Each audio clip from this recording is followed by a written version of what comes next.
It is ricotta. Cheese aliens. Where did Rakatan come from?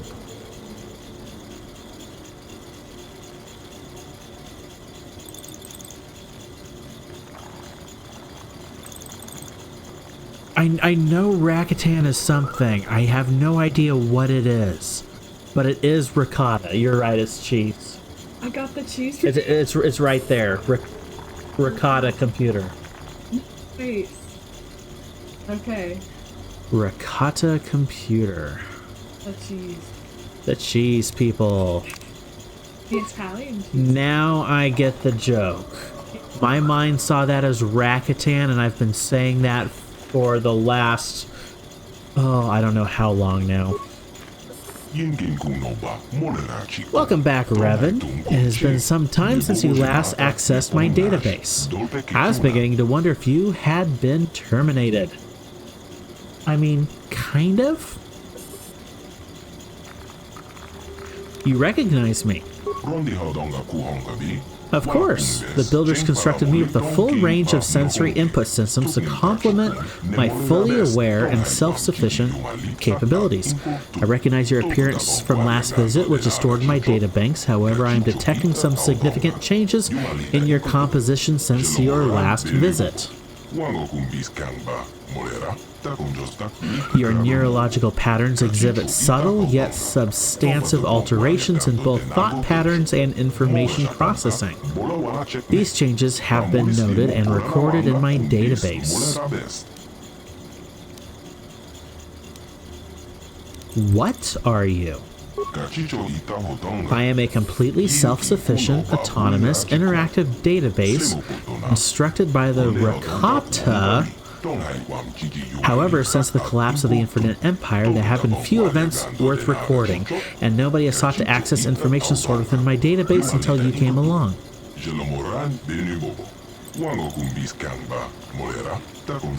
Due to my system's ability to monitor and repair themselves, you will find all the data within my archives has remained fully intact. Please choose the topic you wish information on.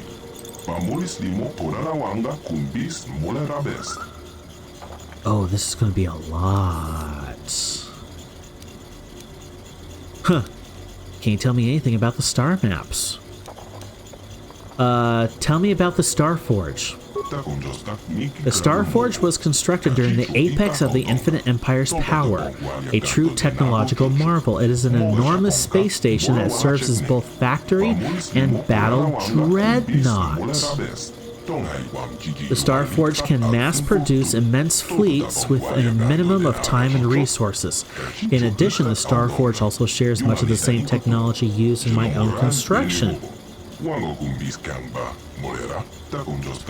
In many ways, the Star Forge is like a living entity. It feeds, it hungers, it draws on the energy flowing through all living things, what you call the Force, the last time you were here.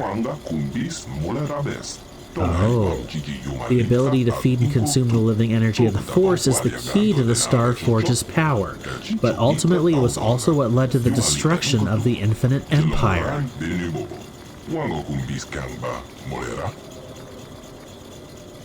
So it's oh, that's a lot. Just like it sounds, it's a manufacturing facility, a manufactory that uses the Force as a power source. What do you mean? The Ricotta are by nature a cruel and savage species. The Star Forge fueled itself with the hatred inherent upon its creators, and in doing so accentuated those traits within itself. In your terminology, the Star Forge is a tool of the dark side. It corrupts those who use it so that it can generate greater and greater amounts of negative energy to fuel itself. The builders thought they were strong enough to control this effect, but they were wrong. They became victims of their own creation, and eventually their hatred turned them against each other. Civil War destroyed the Infinite Empire, a lesson to remember. Only one who is immensely strong in mind and will can harness the power of the Star Forge without suffering a similar fate. I want to ask you something else. Due to my system's ability? Okay, we got that.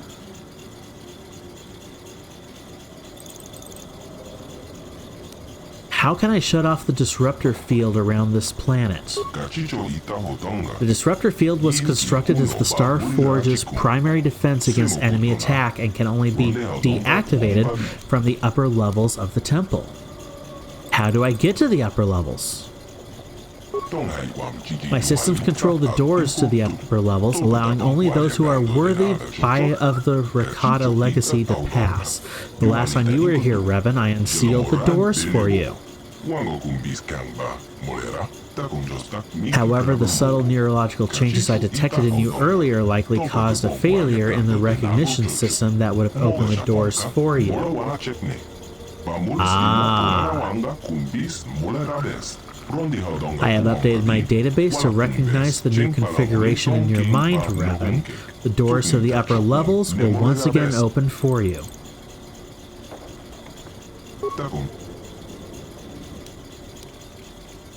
I'll be going now. Thank you. As you wish, please return if you find yourself in need of information stored within my database. Wow, okay, that was a lot.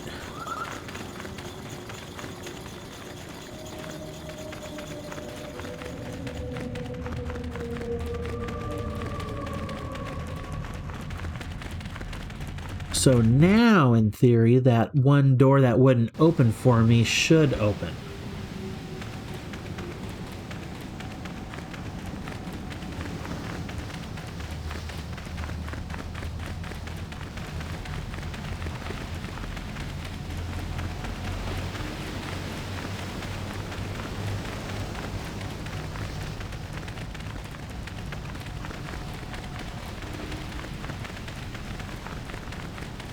Yep, he's right here.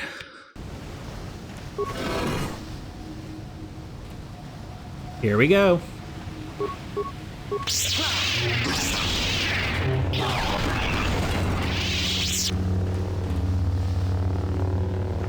That was quick.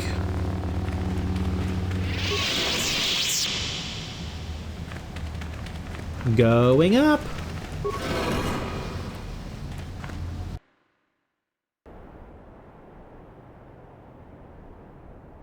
Okay, this is the upper level.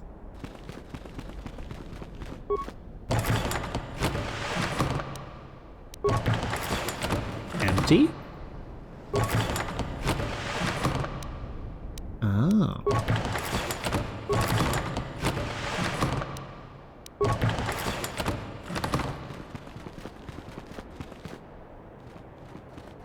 I think I know exactly who that is in the distance.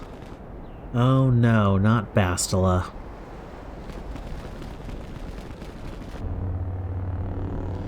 Yep.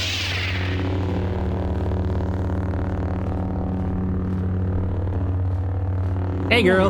I knew you'd come for me. Malak thought you might be afraid to enter the temple again, but he doesn't know you like I do. Not anymore.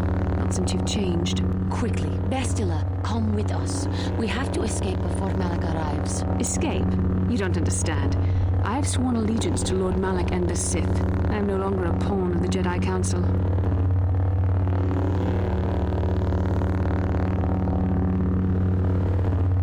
No, Bastila! Don't go over to the dark side. You say that as if the dark side is some terrible entity. The Jedi Council has brainwashed you like all the others, like they once did with me. They speak of the dark side as if it is something to be feared, but in reality their only goal is to manipulate those who are strong in the Force. The fear of the dark side is a tool to maintain control. Why do you think the Jedi forbid you and Malak from joining the Mandalorian Wars? They knew you would realize your true potential and break free of their domination. Malak has shown me how the Jedi Council have been using me the same way they once tried to use you. They've been holding me back because they knew one day I would surpass them all. Yep.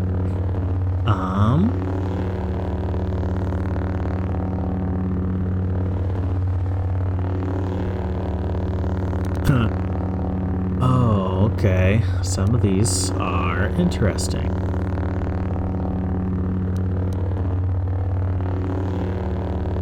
It's not too late, Bastila. You can still turn away from the dark side. I resisted at first.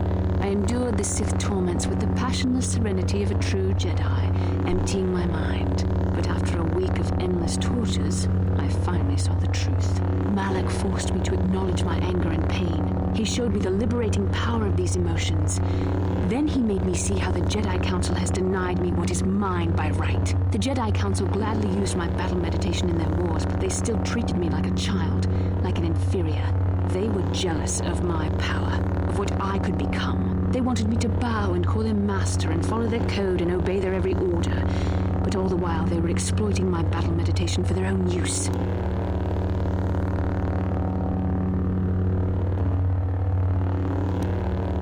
Don't be lured by these Sith lies, Bastila. Lies? You were the one living a lie, Revan. The Jedi Council made you into something you are not. They programmed you to be their slave. You used to be Revan, Master of the Sith, but no longer. You were simply a pawn of the Jedi Council in the Republic they serve, like I was, until Malak freed me from their shackles. A pity the power you once had is so diluted in you. You could have been as strong as I am now. Stronger even, but that will never happen now. With the power of the Starforge, Malak will destroy the Republic and conquer the galaxy. And I will be the apprentice at his side, after I prove my worth by killing you. Well, I'm level 20 now, so it shouldn't be too difficult in theory, but we will see.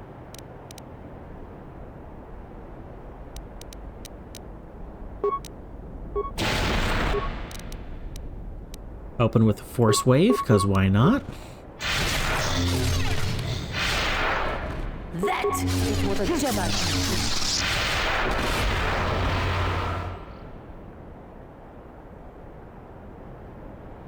You were stronger than I would have thought possible after what the Jedi Council did to you. Seems that Malak was wrong. The power of the dark side is not lost to you after all, Revan.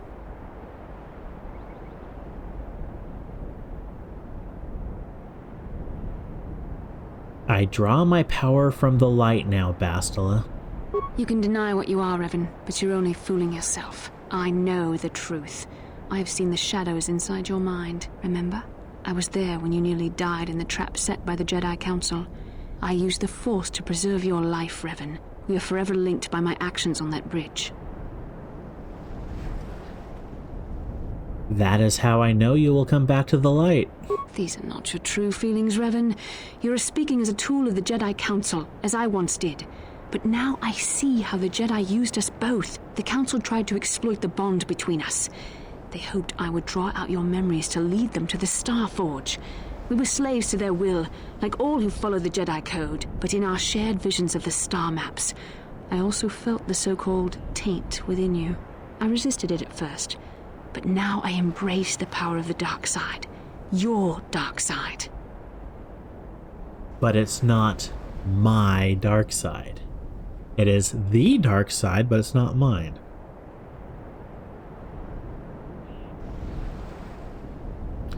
Learn from my mistakes. It is not too late to come back to the light.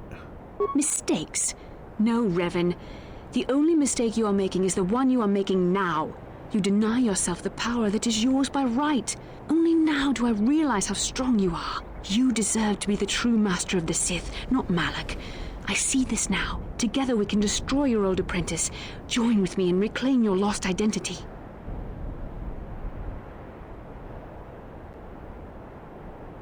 I'm not Revan anymore. I don't even remember those days. Your mind was too badly damaged to ever fully restore your memories, Revan. But your power, your strength of will, the essence of who and what you are, these things still remain. Once, long ago, you defied the Jedi Council, freeing yourself from their control. You claimed your rightful title of Dark Lord of the Sith. Together we can defeat Malak and take back what is yours.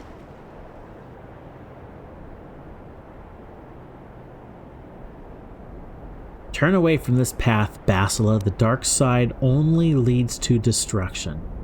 Bastila, it is not too late for you to be saved. The teachings of the Jedi can lead you from the dark side back into the light and the true understanding of the Force. You are beneath my contempt, Juhani. When you felt the power of the dark side, you fled to a cave like some cowering animal. You know nothing of the Force or its true potential. But you, Revan, the power of the dark side is yours to command. You can use it to destroy Malak. With my help, you could rule over the entire galaxy.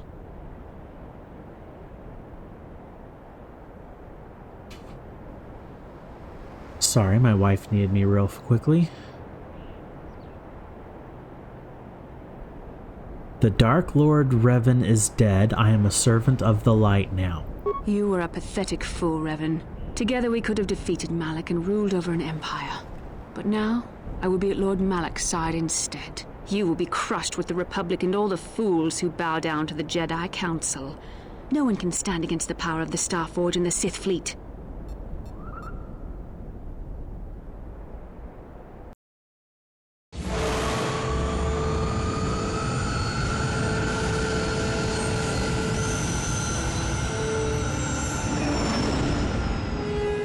Interesting looking ship.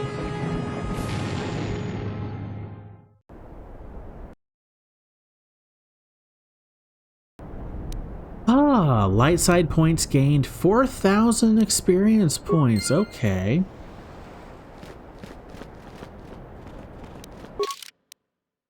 Bastila.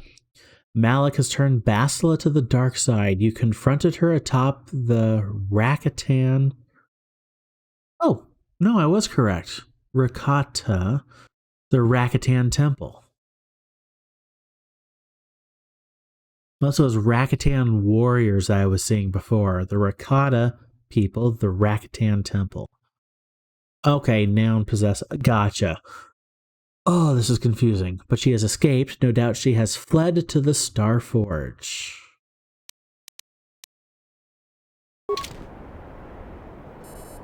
Okay. Okay.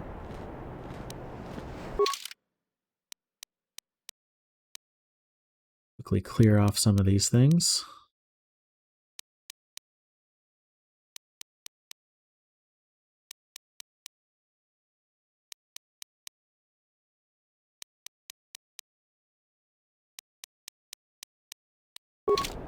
Okay, let's see what we have over here.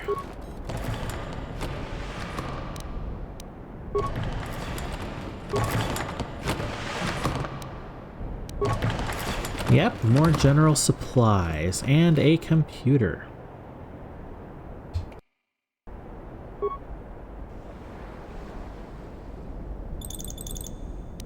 Energy shield, huh? Shut down planetary disruptor field. Shut down temple energy shield. Log out.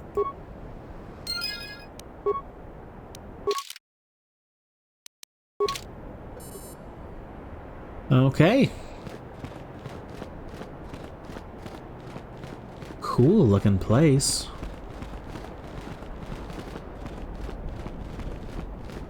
Ah, Bastila, why'd you have to go and do that? Can we go back to the ship from here? No, we cannot.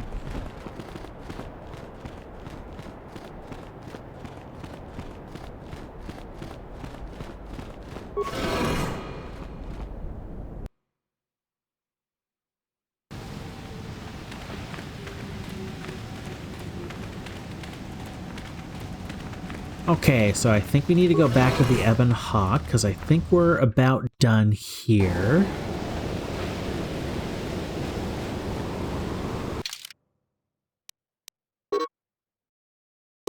Nope, I have to go all the way back. Okay.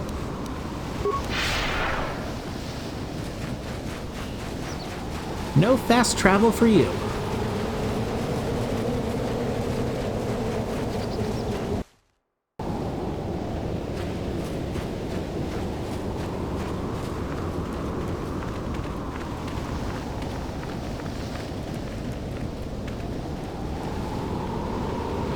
Oh.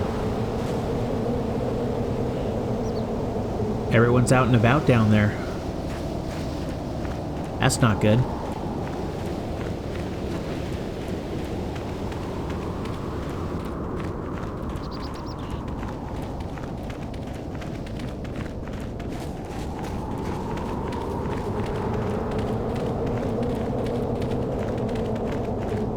Hello?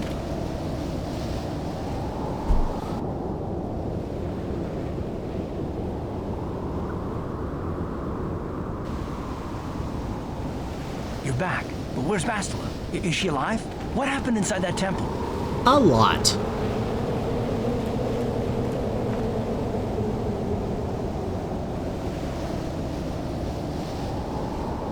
Bastila has fallen to the dark side. She fled to the Starforge. The dark side? Bastila? No! No! How could that happen? She was always in danger of being seduced by the dark side, Karth. Bastila was strong, but she was always impatient and headstrong. Malak preyed upon her weakness. This planet is a tainted place. The Starforge and the Temple have twisted the Force into an instrument of evil, just as Malak has twisted Bastila into a servant of the Sith.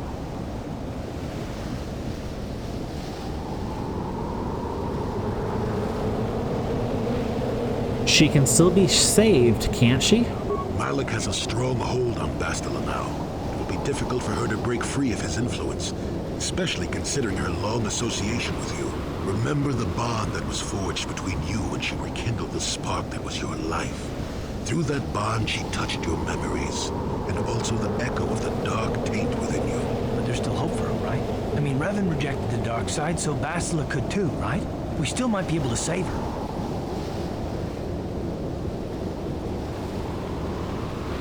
We can try, and we will.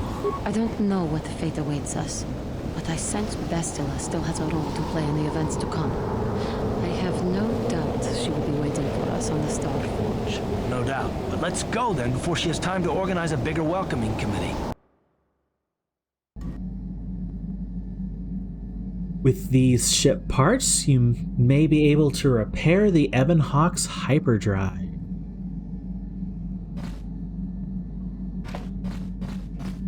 So am I actually able to go to the... Yes, I can!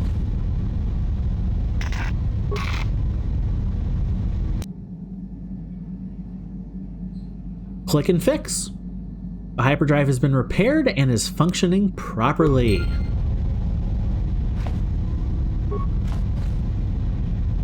Cool.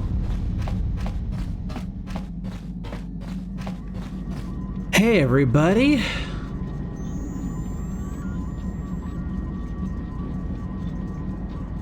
Oh, this is a lot, isn't it?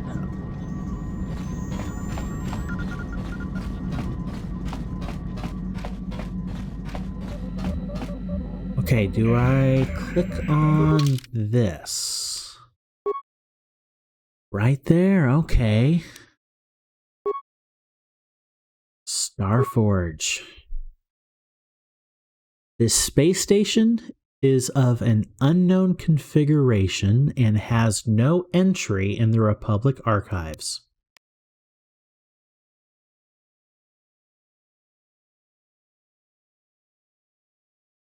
Okay. This has been a long time in coming, hasn't it?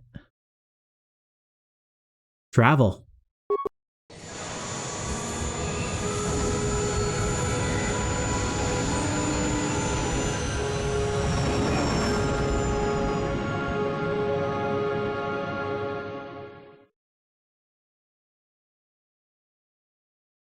Message I sent as we were crashing into that planet. I'm picking up a transmission from them now. This is Admiral Thorn Dodonna to the Ebon Hawk. Do you read us? Admiral Dodonna, this is Karth Onasi. We're receiving your transmission. Karth, I'm glad to see you're still alive. We've begun our assault on the Starforge, but we're taking heavy losses. How did the Sith ever manage to build something of this scope? The Starforge wasn't constructed by the Sith, Admiral. We don't have time for me to fully explain it, but that space station is far older than you can imagine. Maybe we should pull the fleet back and retreat. I don't know if we have the firepower to go up against this alien technology. You can't do that, Admiral. The Starforge is a factory of immense power. It's been churning out the capital ships, snub fighters, and assault droids that have powered the Sith war effort. You have to destroy the Starforge now, or you'll be fighting an unending wave of reinforcements. Then I guess we have no choice. But it isn't going to be easy. I can't even get our capital ships into position to start bombarding the Starforge. The Sith fleet is too well organized. It's like they can guess our every move and counter our every strategy. It's because of Bastila, Admiral. She turned to the dark side and became Malik's apprentice. We suspect she's somewhere on that space station right now, using her battle meditation against you and your fleet. This is Master Vandor. A number of Jedi Knights have joined our fleet under his command. If Bastila is using her power to augment the Sith, then Malak's fleet is invincible. Our only hope is to somehow stop Bastila from using her battle meditation. How can we do that if she's on the space station? I will send a squadron of Jedi Knights to the Starforge to find Bastila. Their small ships will be able to fly through the Sith blockade and dock on the space station. If they can find Bastila, they may be able to distract her attention from the battle overhead. That should allow you to move your capital ships into position for a final assault on the Starforge itself. I hate to ask this after all you've done, Kurth, but the Jedi may need all the help they can get. Don't worry, Admiral. The Ebon Hawk and her crew are gonna see this through to the end. And may the Force be with you.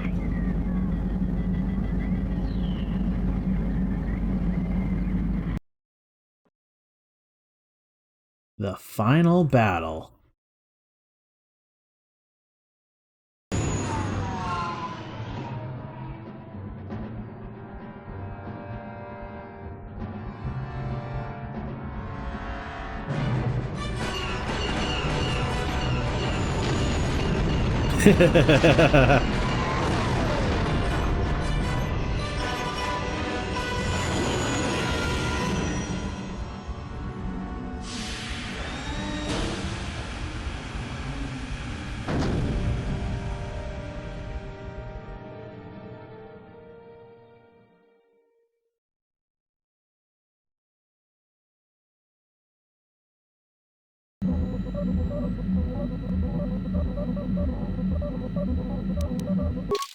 And here is where I will save for next time.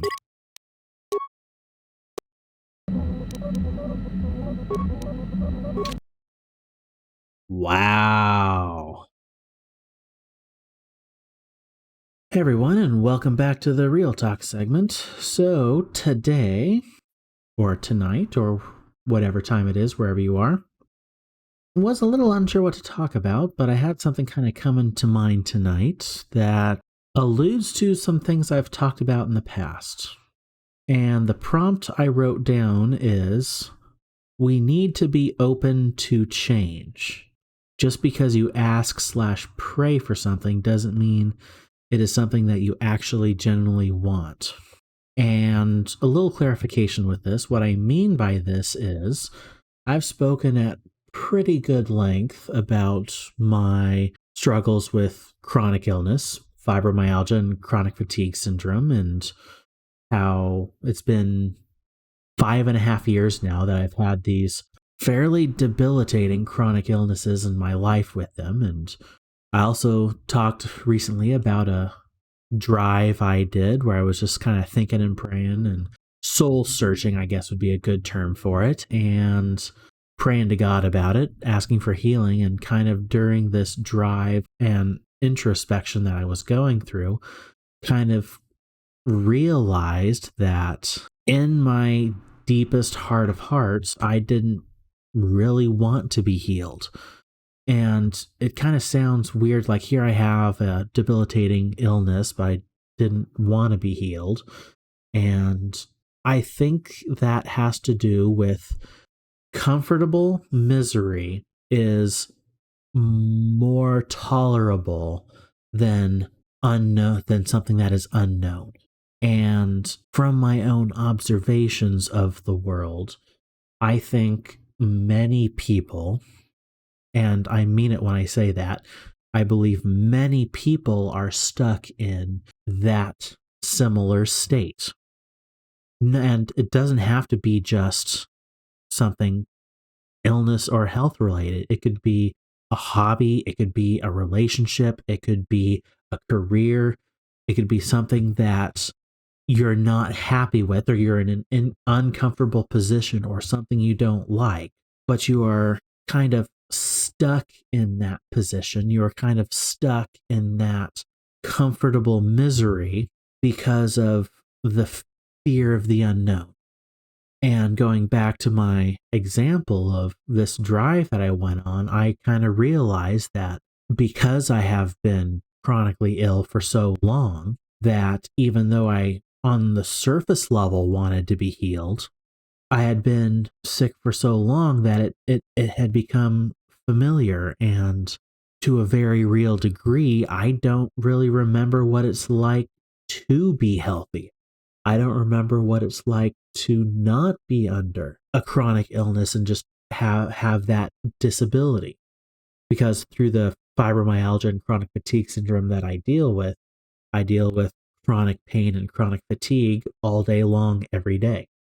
And during this drive, I came to the realization that in my heart of hearts, at the very core of my being, I kind of didn't want to be healed because of the fear of the unknown.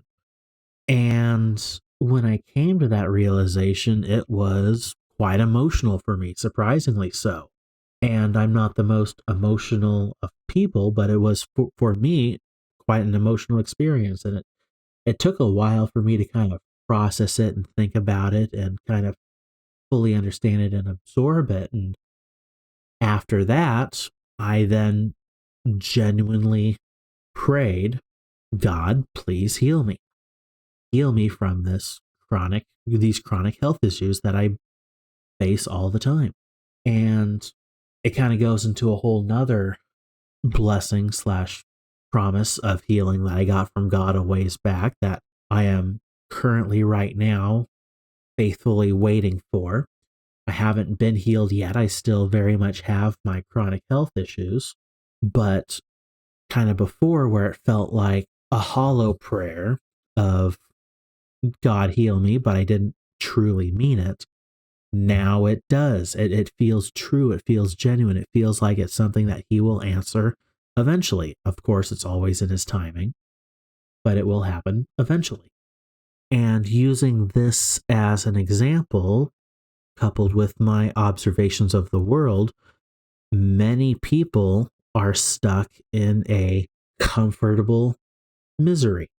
The most readily cliche of this that I see all the time that is fairly well known is someone who is stuck in a job that they don't like, that just sucks the soul out of them.